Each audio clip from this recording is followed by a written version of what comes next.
Hi everyone, कैसे आप सब। उम्मीद करता हूँ आप सब ठीक होंगे और उम्मीद करता हूँ जो आपकी प्रिपरेशन है वो भी सही जा रही होगी। तो बिल्कुल जो हमारा इंग्लिश का फाउंडेशन बैच था उसको हमने स्टार्ट किया, जिसमें कि हमने नाउन ऑलरेडी पढ़ा चुके हैं। अब हम प्रोनाउन पढ़ रहे हैं, जिसमें कि हमने 2 वीडियोस ऑलरेडी अपलोड किए हैं। जिसमें पहले वीडियो में हमने सिर्फ कंसेप्ट्स पढ़ा, टाइप्स पढ़ा। दूसरे वीडियो में हमने कुछ रूल्स पढ़े। आज उसी वीडियो को कंटिन्यू करते हुए, उसी कंसेप्ट को कंटिन्यू करते हुए प्रोनाउन का थर्ड वीडियो आएगा, जिसमें हम आज जो रिमेनिंग रूल्स होंगे वो हम पढ़ेंगे। तो ये जो बैच है आपके हर किसी जेके एसएसबी एसएससी बैंकिंग या किसी और एग्जाम की आप तैयारी कर रहे हैं उसके लिए काफी इंपॉर्टेंट रहने वाली है। ठीक है, तो हमने कुछ रूल्स पढ़े, जैसे कि पहला सेकंड रूल हमने पढ़ा, third fourth together with as well as along with, ये भी हमने पढ़ा। ईच एंड एवरी कहाँ पे यूज होता है, क्या इनके साथ यूज होता है, वो भी हमने पढ़ा।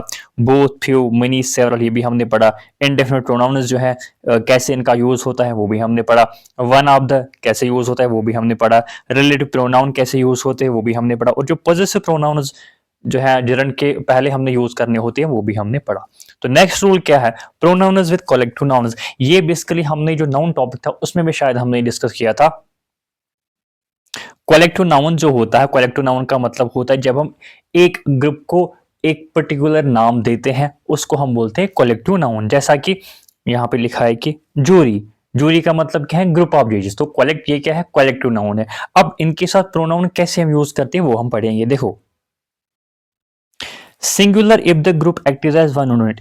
जब भी ये कलेक्टिव नाउन एक यूनिट एक्ट कर रहा है, इसमें कोई भी डिवीजन नहीं है, बिल्कुल ये यूनाइट है, तब हम सिंगुलर प्रोनाउन यूज करते हैं। जैसा कि the jury gave it is verdict, jury ने अपना वर्डिक्ट दिया। तो प्रोनाउन यहाँ पे क्या यूज हुआ है, इट इज। इट इज क्या है, सिंगुलर है। ठीक है, इट इज क्या है, सिंगुलर है, क्योंकि जूरी ने कलेक्टिवली एक वर्डिक्ट दिया। वहां पे बहुत सारे जजेस होंगे, तो उन्होंने कलेक्टिवली एक वर्डिक्ट दिया जिसमें उनकी ओपिनियन बिल्कुल सेम थी, वो यूनाइट थे। तो यहाँ पे क्या यूज हुआ, इट इज यूज हुआ, जो कि सिंगुलर प्रोनाउन है। अब इन्हीं कलेक्टिव नाउन्स के साथ हम प्लूरल जो है वर्ब या प्लूरल जो प्रोनाउन है वो भी यूज करते हैं। Plural if the group act is individually, जब भी ग्रुप इंडिविजुअली एक्ट कर रहा हो। जैसा कि the jury argued among themselves, jury ने अपने आप में, मतलब वहां पे बहुत सारे जजेस हो गए तो उन्होंने एक दूसरे के साथ आर्ग्यू किया। तो यहाँ पे जो जूरी थी वो बटी हुई थी, वो डिवाइड थी, वो इंडिविजुअली एक्ट कर रही थी। तो यहाँ पे जो प्रोनाउन है वो क्या यूज हुआ, देमसेल्व्स। देमसेल्व्स क्या है, ये प्लूरल है। ठीक है, तो कहने का मतलब है जब भी कलेक्टिव नाउन एक सिंगल यूनिट एक्ट कर रहा होगा तब आप क्या यूज करेंगे, सिंगुलर प्रोनाउन यूज करेंगे। जब भी कलेक्टिव नाउन एक ग्रुप जो है एज यूनाइट, ठीक है, और जब भी इंडिविजुअली एक्ट कर रहा है तो प्लूरल यूज होगा। ठीक है जी, यहां तक क्लियर है। हाँ जी, क्लियर है। इसके बाद क्या है जी, काफी इंपॉर्टेंट रूल है, 2-3-1 रूल और 1-2-3 रूल। तो बेसिकली ये 2-3-1 रूल होता क्या है और 1-2-3 रूल क्या होता है हम आज पढ़ेंगे। 2-3-1 रूल का मतलब है it is a order of pronoun, मतलब कि प्रोनाउन को हम कैसे ऑर्डर करते हैं। पहले 2 आता है, उसके बाद 3 आता है, इसके बाद 1 आता है। 2 का मतलब क्या है, सेकंड पर्सन। 3 का मतलब क्या है, थर्ड पर्सन, मतलब थर्ड पर्सन प्रोनाउन। 1 का मतलब क्या है, फर्स्ट पर्सन प्रोनाउन। तो बस it is just the order of pronoun. तो क्यों हम ये रूल यूज करते हैं, कहां पे हम ये रूल यूज करते पढ़ेंगे। तो use in regular sentences, neutral और पॉजिटिव वन। तो 2-3-1 रूल हम कब यूज करेंगे, जब स्टेटमेंट, जब सेंटेंस एक पॉजिटिव होगा या न्यूट्रल होगा। पॉजिटिव का मतलब क्या है, पॉजिटिव का मतलब होता है जब कोई खुशी की खबर होगी, कोई किसी की आप तारीफें कर रहे हैं, कोई एकदम से कोई पॉजिटिव स्टेटमेंट होगा, क्रेडिट देने की बात होगी, तो तब हम जो है 2-3-1 रूल यूज करते हैं। 2-3-1 का मतलब होता है जब सपोज 3 लोग कोई काम कर रहे हैं और कोई अच्छा काम कर रहे हैं। ठीक है, सपोज 3 लोग हैं, 3 लोग कोई अच्छा काम कर रहे हैं। आप कैसे इसको यूज करेंगे, पहले आप सेकंड पर्सन का यूज करेंगे। सेकंड पर्सन का मतलब होता है यू, ठीक, जिसके साथ आप बात कर रहे हैं। फिर आप थर्ड पर्सन प्रोनाउन का यूज करेंगे। थर्ड पर्सन प्रोनाउन का मतलब जिसकी आप बात कर, जो वहां पे प्रेजेंट नहीं होगा, एब्सेंट होगा। ठीक है, तो फर्स्ट पर्सन लास्ट में आप अपने आप को मेंशन करेंगे। Basically it's a mark of respect. ठीक है, जब भी कोई अच्छा काम हो रहा है तो आप पहले बाकी लोगों को मेंशन करें, उनको आप पहले क्रेडिट दें, तो लास्ट में अपने आप को क्रेडिट दें। ठीक है, तो ये as a mark of respect use हो रहा है। ठीक है, क्या रूल करें आप यूज, क्या क्या इसमें आप करेंगे, जैसा कि you, he and I will go, आप, वो और मैं जा रहे हैं, ठीक है। या कोई ऐसा स्टेटमेंट है, कोई पॉजिटिव स्टेटमेंट होगा, जैसा कि you, he and I have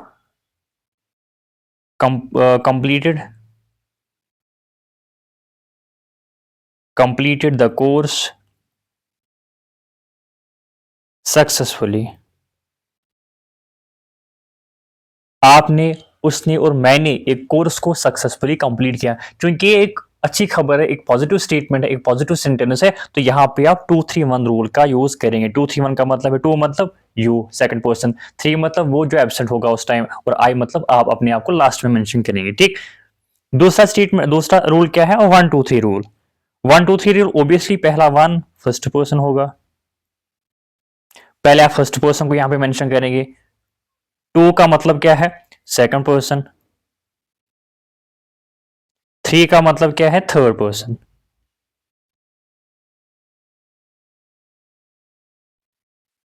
ठीक है, तो यहां पे ऑर्डर ऑफ प्रोनाउंस क्या होगा, पहले आप अपने आप को मेंशन करेंगे, फिर जो सेकंड पर्सन मतलब यू है उसको आप मेंशन करेंगे, और जो थर्ड पर्सन जो वहां पे एब्सेंट होगा उसको लास्ट में आप मेंशन करेंगे। यहां पे क्या क्या होता है, ये तब उन सेंटेंसेस में ये वाला रूल लगता है जिसमें गिल्ट होगा, फॉल्ट होगा, या लेट अस सपोज अपॉलजी होती है कहीं पे,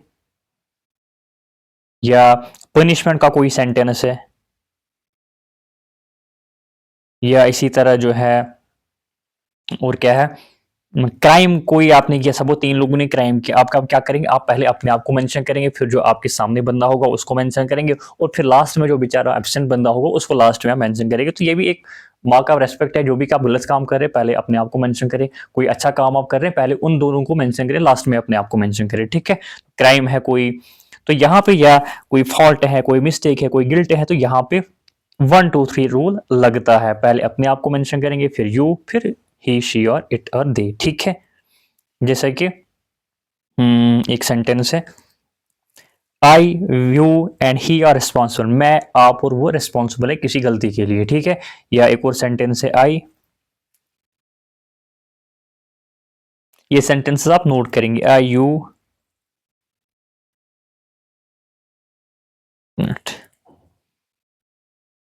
आई, you, he and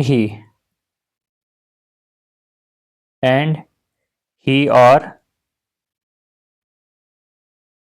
going to be punished for this mistake, ठीक है। तो इस गलती के लिए हम तीनों को सजा मिलने वाली है, तो चूंकि नेगेटिव स्टेटमेंट है तो यहां पे आप आई, यू एंड ही का इस्तेमाल करेंगे, मतलब 1-2 and 3, first person, second person, third person, ठीक है। तो पॉजिटिव स्टेटमेंट होगा तो 2-3-1 रूल यूज करेंगे, नेगेटिव स्टेटमेंट होगा तो 1-2-3 रूल यूज करेंगे। नेक्स्ट क्या है, यूज ऑफ एंड। एंड कहां कहां पे यूज होता है, इनके साथ क्या क्या प्रोनाउन लगता है वो भी हम पढ़ेंगे। देखो, एंड जब भी यूज होता है अगर सिंगल एंटिटी होगी, जब एंड दो नाउन्स को कनेक्ट कर रहा है और वो एक ही बंदा बेसिकली होगा, तो तब हम सिंगुलर यूज करते हैं। सिंगुलर प्रोनाउन तब यूज होता है जब वो एक ही इंसान या एक ही चीज को रेफर कर रहा है, जैसा कि my friend and mentor shared his experience advice, ये हिज क्या है, सिंगुलर है। अब यहाँ पे हिज क्यों लगा, क्योंकि जो मेरा दोस्त है और जो मेरा मेंटोर है वो एक ही बंदा है, तो जब भी सिंगल एंटिटी होगी, सिंगल बंदा होगा, सिंगल चीज होगा, एक ही चीज होगा, तब हम सिंगुलर प्रोनाउन लगाते हैं। किसके साथ, जब एंड इन दोनों को कनेक्ट कर रहा होगा। सेपरेट एंटिटीज, अब अगर ये दोनों दो लोग जो है अलग अलग है, दो चीजें अलग अलग है, तब आप क्या लगाएंगे, प्लूरल प्रोनाउन लगाएंगे। Join to separate and, the boy and the girl forgot their keys, तो बॉय गर्ल ये दोनों अलग अलग लोग हैं, तो इनके साथ देयर लगा, देयर क्या है, प्लूरल है, ठीक है। ठीक है जी, यहां तक। अब पोजीशन की बात कर रहे हैं, अगर ज्वाइंट पोजीशन होगा तब आप एक ही प्रोनाउन का यूज करेंगे, अगर इंडिविजुअल पोजीशन होगा तब आप सेपरेट प्रोनाउन का यूज करेंगे। कहने का मतलब है, अगर एंड दो लोगों को कनेक्ट कर रहा है और वो ज्वाइंटली किसी चीज को पोजेस कर रहे हैं, ज्वाइंटली किसी चीज को ओन कर रहे हैं, तब वहां पे एक ही प्रोनाउन लगेगा। जैसा कि John and Mary completed their project, John और मैरी ने अपना जो प्रोजेक्ट है वो कंप्लीट किया। यहाँ पे जॉन और मैरी जो है इनका जो प्रोजेक्ट है सेम था, मतलब कि वो इस प्रोजेक्ट को जॉइंटली पोजेस कर रहे थे, इसीलिए यहाँ पे देयर ही लगा, मतलब कि एक ही प्रोनाउन लगा। दूसरा सेंटेंस क्या है, John and Mary completed his and her task. यहाँ पे जो जॉन एंड मैरी हैं दो अलग अलग लोग हैं, तो उन्होंने अलग अलग, हिज यहाँ पे जॉन को सिग्निफाई कर रहा है, इंडिकेट कर रहा है, हर मैरी को इंडिकेट कर रहा है। तो यहाँ पे हमने दो प्रोनाउंस लगाए, ऊपर सिर्फ हमने देयर लगाया था, यहाँ पे दो प्रोनाउंस हमने लगाए हिज एंड हर। क्यों? क्योंकि यहाँ पे जो इनके टास्क थे वो अलग अलग थे। जॉन का अलग एक टास्क था, मैरी का अलग एक टास्क था, वो इनको ज्वाइंटली पोजेस नहीं कर रहे थे, बल्कि एक इनकी इंडिविजुअल पोजिशन थी, इसीलिए यहाँ पे दो प्रोनाउंस लगे। ठीक है, दूसरा तीसरा क्या है, एब्स्ट्रैक्ट आइडियाज। अब अगर and, if and join ideas treated as one, जब भी एंड दो एब्स्ट्रैक्टिव आइडियाज या दो अनकाउंटेबल नाउन्स को कनेक्ट कर रहा है, तब जो प्रोनाउन होगा वो सिंगुलर होगा। जैसा कि patience and Perseverance have it is reward, it क्या है, सिंगुलर है। तो परसिवियरेंस क्या है, ये भी क्या है, अनकाउंटेबल है या एब्स्ट्रैक्ट है, जिसको आप टच वगैरह नहीं कर सकते, you can just, it's just emotion. ठीक है, या मतलब it is a quality. Patience भी क्या है, एब्स्ट्रैक्ट है, मतलब अनकाउंटेबल भी है ये। ठीक है, तो जब भी दो एब्स्ट्रैक्टिव आइडियाज, दो एब्स्ट्रैक्टिव नाउन्स, दो अनकाउंटेबल नाउन्स को एंड कनेक्ट कर रहा है, उनके साथ जो प्रोनाउन होगा, उनके साथ जो प्रोनाउन होगा वो क्या होगा, सिंगुलर होगा। ठीक है, तो नेक्स्ट क्या है, अब हमने अभी पढ़ा था जो इंडेफिनिट प्रोनाउंस होते हैं वो सिंगुलर होते हैं, जैसा कि एवरीवन, नोबडी। ठीक है, ये हमने पिछले पढ़ा था, जैसा कि आप देखेंगे ये एवरीवन, समवन, एनीबॉडी, हमने बोला ये सिंगुलर है, तो इनकेस मस्कुलाइन सिंगुलर जेंडर का प्रोनाउन यूज होता है। लेकिन अब कुछ जो इंडेफिनिट प्रोनाउंस होते हैं वो सिंगुलर भी एक्ट कर रहे हैं और प्लूरल भी एक्ट कर रहे हैं, depending on the context, depending on the usage. जैसा कि all, none, some, any, most, half, ये ऐसे इंडेफिनिट प्रोनाउंस हैं जो सिंगुलर भी एक्ट करते हैं और प्लूरल भी एक्ट करते हैं। अब सिंगुलर कब एक्ट करते हैं, when these pronouns refer to uncountable nouns, जब भी ये pronouns uncountable nouns को रेफर कर रहे हैं तब इनके साथ सिंगुलर वर्ब भी लगता है और सिंगुलर प्रोनाउन भी लगता है। अनकाउंटेबल का मतलब है जिसको आप काउंट नहीं कर सकते, जो हमने नाउन्स में पढ़ा था। ठीक, जैसा कि all of the water has been spilled. ठीक है, वाटर क्या है, अनकाउंटेबल है। ठीक है, हैज क्या है, सिंगुलर है। ठीक है जी, इसी तरह none of the information, none of the information is correct, information क्या है, अनकाउंटेबल है। यहाँ पे क्या, यहाँ इसके साथ क्या लगा, इज लगा, इज क्या है, सिंगुलर है। ठीक है, some of the milk is left in the fridge, some of the milk is left in the fridge, milk क्या है, अनकाउंटेबल है, इज क्या है, सिंगुलर है। ठीक है, तो इसके साथ भी जो है सिंगुलर लगा। Is any of the work complete, work क्या है, अनकाउंटेबल है, इज क्या है, सिंगुलर है, तो इसके साथ क्या लगना चाहिए, सिंगुलर वर्ब और सिंगुलर प्रोनाउन लगना चाहिए। ठीक है, इसके साथ साथ केक क्या है, अनकाउंटेबल है, half of the cake has been eaten, cake का आधा हिस्सा खाया गया, तो हैज क्या है, हैज क्या है, सिंगुलर है, केक क्या है, अनकाउंटेबल है। Most of the money, most of the money was spent wisely, money क्या है, बताओ, मनी क्या है, अनकाउंटेबल है, वाज क्या है, सिंगुलर है। तो कहने का मतलब है जब भी अनकाउंटेबल नाउन्स होंगे उनके साथ क्या लगता है, सिंगुलर वर्ब लगता है और प्रोनाउन लगता है। जब ये व्हेन दीज प्रोनाउंस, जब ये प्रोनाउंस अनकाउंटेबल नाउन को रेफर कर रहे हैं तब इनके साथ सिंगुलर वर्ब भी लगेगा और सिंगुलर प्रोनाउन भी लगेगा। ठीक है, अब प्लूरल कब लगता है, जब ये काउंटेबल नाउन्स को रेफर कर रहे हैं, they take plural verbs and pronoun. जैसा कि ऑल द स्टूडेंट, स्टूडेंट्स क्या है, काउंटेबल है, ऑल क्या है, मतलब प्रोनाउन है जो हमने अभी पढ़ा, इंडेफिनिट प्रोनाउन है। हैव फिनिश्ड, हैव क्या है, प्लूरल है, प्लूरल है। ठीक है, और देयर क्या है, देयर भी प्लूरल है। तो कहने का मतलब है दे प्लूरल वर्ब्स भी इनके साथ लगता है, प्लूरल प्रोनाउन्स भी इनके साथ लगता है। इसी तरह some of the books, some of the books, books क्या है, काउंटेबल है, आर क्या है, प्लूरल है, ठीक। Most of the students, most of the students क्या है, स्टूडेंट्स क्या है, प्लूरल है, तो वायर क्या है, प्लूरल लगा। Half of the chairs, chairs क्या है, प्लूरल है, आर क्या है, प्लूरल, ठीक। तो चेयर्स क्या है, काउंटेबल है, और आर क्या है, प्लूरल है। Are any of the employees on leave, any of the employees, employees क्या है, काउंटेबल है, इनको आप काउंट कर सकते हैं, तो आर क्या है, प्लूरल है। None of the players, players क्या है, काउंटेबल है, वायर क्या है, प्लूरल है। कहने का मतलब है ये जो इंडेफिनिट प्रोनाउंस है जो ऊपर मेंशन है, all, none, some, any, most, half, ये इनके साथ प्लूरल भी लग सकता है, सिंगुलर भी लग सकता है। सिंगुलर तब लगेगा जब अनकाउंटेबल नाउन होगा जिसको आप काउंट नहीं कर सकते, जैसा कि वाटर है, इंफॉर्मेशन है, मिल्क है, वर्क है, केक है, मनी है, ठीक। तो तब इनके साथ सिंगुलर वर्ब भी लगता है और सिंगुलर प्रोनाउन भी लगता है।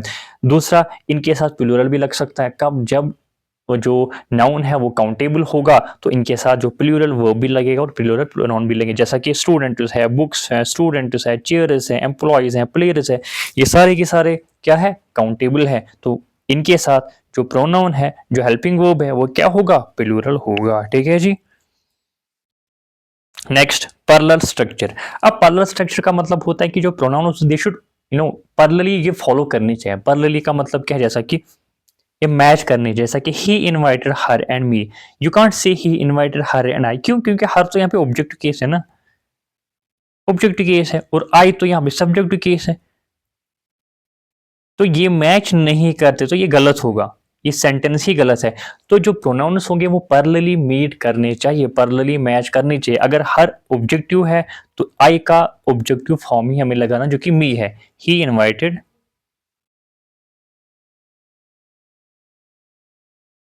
He invited her and me, तो हर क्या है, ऑब्जेक्टिव है, तो मी भी क्या होना चाहिए, ऑब्जेक्टिव होना चाहिए, यहाँ पे आई नहीं लगेगा। तो इसी रूल का मतलब है पैरेलली जो है प्रोनाउंस फॉलो करनी चाहिए, ठीक है जी।